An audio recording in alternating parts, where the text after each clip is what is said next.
Hi guys, welcome back to the channel. So I wanted to react to this Piers Morgan debate. They're discussing reparations in California. Should be very interesting. And this is something that doesn't seem to be going away. There are people who have basically made it their hustle to call for reparations, to demand reparations. And I think they're selling people a pipe dream. I don't think it's going to happen. I think it's something that is definitely a distraction. We're debating something that isn't feasible, so therefore it's not going to happen. And to me, it makes no sense talking about reparations in 2023 when we live in a capitalist country. Everybody has opportunities, to be successful in their own right. We don't need a handout from anybody to get our own reparations. That's how I feel about the situation. But let's see what comes up here. Welcome back to Piers Morgan Uncensored. The California Reparations Task Force this week voted to approve recommendations on how the state can compensate black residents for historic discrimination. Governor Gavin Newsom has praised the task force, but appears to be cooling on its advice, perhaps because it could cost $1.2 million per person. This debate is everywhere right now. The British monarchy has faced repeated calls for reparations for historic links to the slave trade. Well, BBC journalist Laura Trevelyan recently quit her job to campaign for reparations, having donated £100,000 herself to Grenada, where her family historically owned slaves. So is this a form of historic justice, or is it just divisive? Well, I'm joined by a member of the California Reparations Task Force, Jovan Scott Lewis, and Fox News contributor and civil rights lawyer, Leo Terrell. All right, welcome to both of you. Jovan, let me ask you about this, because on the face of it, I've talked about this quite a lot recently. I don't understand how the pain from historic sins gets eased by bunging a load of cash to people now, almost all of whom will have not suffered the original pain. So explain to me. Sure, thank you for having me. So what we're doing in California is we are dealing with some of the more recent experiences of discrimination, beginning with the period of Jim Crow here in the state of California. So what we call these are really the lingering effects of slavery. And so we're not providing reparations or recommending reparations for slavery itself, but for the ongoing institutional and state-based harms that the African-American community has faced.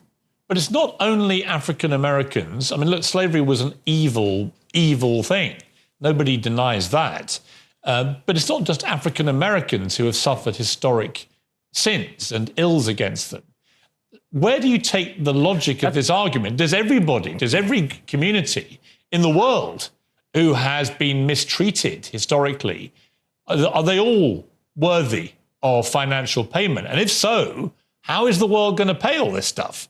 I just want to say, I noticed that this guy, he has an accent, so I'm taking it he's from, the Caribbean originally.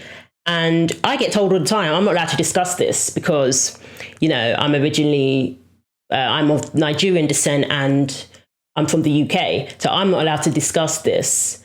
But when someone agrees with you, I don't hear those same sentiments. Just wanted to put that out there. But what Jovan rightly said is it's not just about slavery, because we do get, caught up in arguing about slavery. But they will argue that it's also about the whole civil rights era, era of segregation, Jim Crow laws, and things that affected people, up until quite recently, if you think about it. It's people in their 60s who were affected by that. So, yeah, so I understand that. But I just wanted to put that out there, okay? So when people agree with you, you don't hear anything about them being called certain derogatory terms, when it comes to discussing this topic. But with me, for some reason, if I'm someone who doesn't agree with you with everything, then I get called all sorts. Just putting that out there. Given we're already suffering a global financial crisis. Right, that's a fair question. So what we're doing in California is we have effectively calculated the economic losses that the Black community faced as a result of state policies. And so we're effectively tracing, the capital that this community lost over the past, century and a half of discriminatory, state policies. And the argument is that we're building a reparations proposal around those direct losses. In addition to that, we have, dozens of policies and programs that are helping to effectively end the kind of discriminatory cycle that African Americans have faced in the state. Who's going to pay the bill? That's what it comes down to. Thankfully, that's not the task force's job to figure out. our job was to create a methodology for compensation, for calculating those harms, and we're passing it along to the state legislature. I think the state has a variety of options of how to pay for this. The state, if it decides to pay for it, again, we are recommending compensation. We have come up with calculations for how compensations can be arrived at. But the state has a variety of, I think, instruments and approaches to how to stretch out a payment if they decide to do so. All right. So the estimate was $800 billion, and California's annual budget is $300 billion. So it's over 2.5 times, the state's annual budget. He's saying it's not their job to figure that out. But if you're asking for something, you're going to be questioned on where do you think the money is going to come from for that? So again, this is why I don't think it's going to happen. It's not practical. It's not feasible. The money is not going to come from thin air. The money is not going to come from white guilt. White guilt is not going to pay for this reparations proposal. So it's not going to happen. There are people who have made it a hustle pushing for this.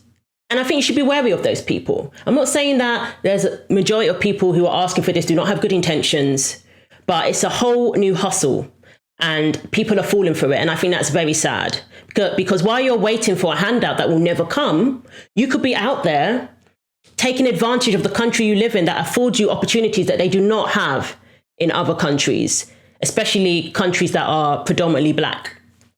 I mean, we had Madam C.J. Walker, who became the first millionaire, but it would have been the equivalent of a billionaire today during the height of racism. So again, this is a country that affords you opportunities where you do not need to wait for a handout.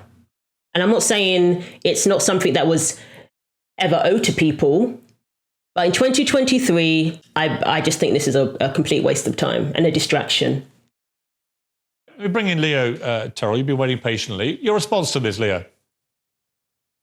Well, you've done a great job of asking the right questions. First of all, they cannot prove any form of direct damage at all. I challenge them as a lawyer, as a civil rights lawyer, Piers. Here's the situation. They talk about institutionalized racism. Where is it? You got Black mayors in this state. They talk about systemic racism. Where is it? Where's the white boogeyman that they're talking about? They cannot prove that people of color, Black folks, deserve $1.2 million. Does Kamala Harris need it? Does London Breed, the mayor of San Francisco? Does Karen Bass, Barbara Lee, who's a congresswoman? They can't show this. What's the real reason behind this, Piers? I'll tell you what it is. In 2020, during the summer of riots, you had a governor named Gavin Newsom who wants to pander to Black Americans in California in order to run for president. And I will submit to you that if such a bill was even contemplated, there would be a challenge to it because it violates the Equal Protection Clause, it's unconstitutional, and it's racist. And I would be the first, as a civil rights attorney, to challenge such a law. Last point, Gavin Newsom came out a couple of days ago, Piers, and said he is not inclined to support reparations in a cash payment.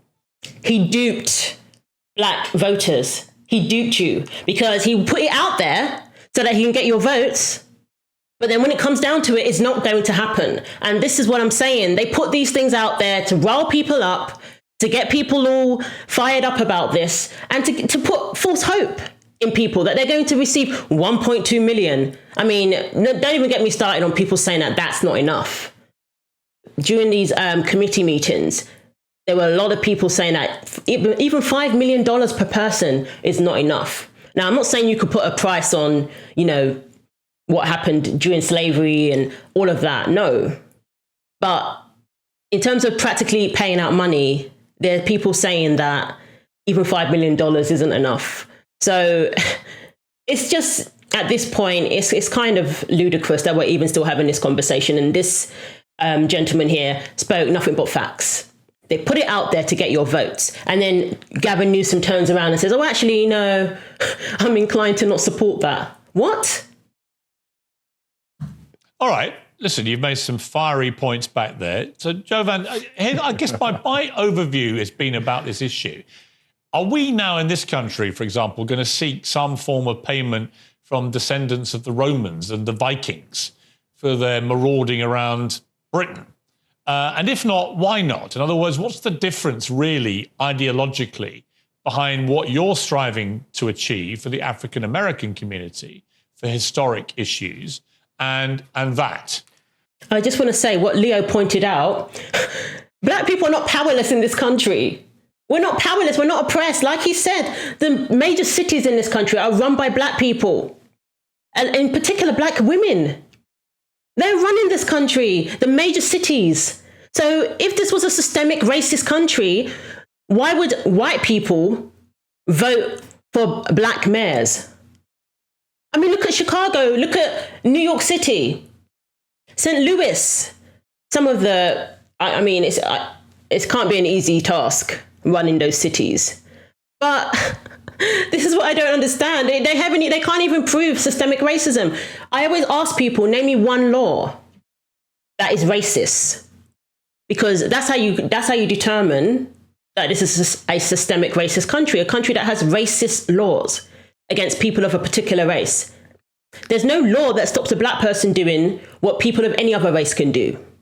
And me saying, well, I'm sure some of my ancestors were mistreated by Romans and Vikings. I'd like a large check, please. Sure. And that's a fair question. And, counter to your other guest's claim, we have established the exact record of harm. What we're talking about is that an African-American community as recent as 1973, here where I live in South Berkeley, was demolished. A commercial district was demolished to build a train station. You're talking about African-American communities that were demolished to build highway systems. So the record of harm is clear. It is direct.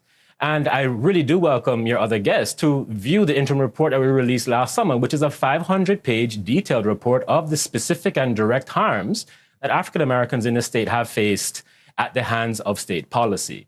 And that's what this is what we're But I would say pursuing this, in terms of Jovan, I mean, reparations. there are other communities, the gay community of the world, right, have all had discrimination from the state, right? I mean, we've had people who worked on the Keystone Pipeline, and that completely got demolished when Joe Biden was elected. He got rid of the Keystone Pipeline, and that affects, people who work in oil and gas in certain communities across the country. There's so many examples of that.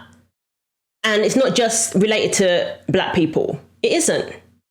If that's your example, that's happened, throughout the history of this country and in recent times. That was in 1973. But there's people even today, just a few years ago, who had whole industries shut down because this administration decided that it was bad for the environment or something to that effect, and took away American jobs. And it's not always about skin color. These are American jobs that affect everybody, regardless of skin color. And I think we're forgetting that. And this is what, again, is been put out there to cause division. Because while we're worrying about skin color, there are policies that have been put out there that affect every American, regardless of race. But we're not banding together to call out this administration on things like that, because we're all divided, debating reparations and things of that nature. You could argue that's caused a lot of pain and harm. So do members of the gay community globally, are they entitled to take your lead and say, right, we were discriminated against by states, we want money for it? In other words, where do you end? Sure, where you end is with state responsibility.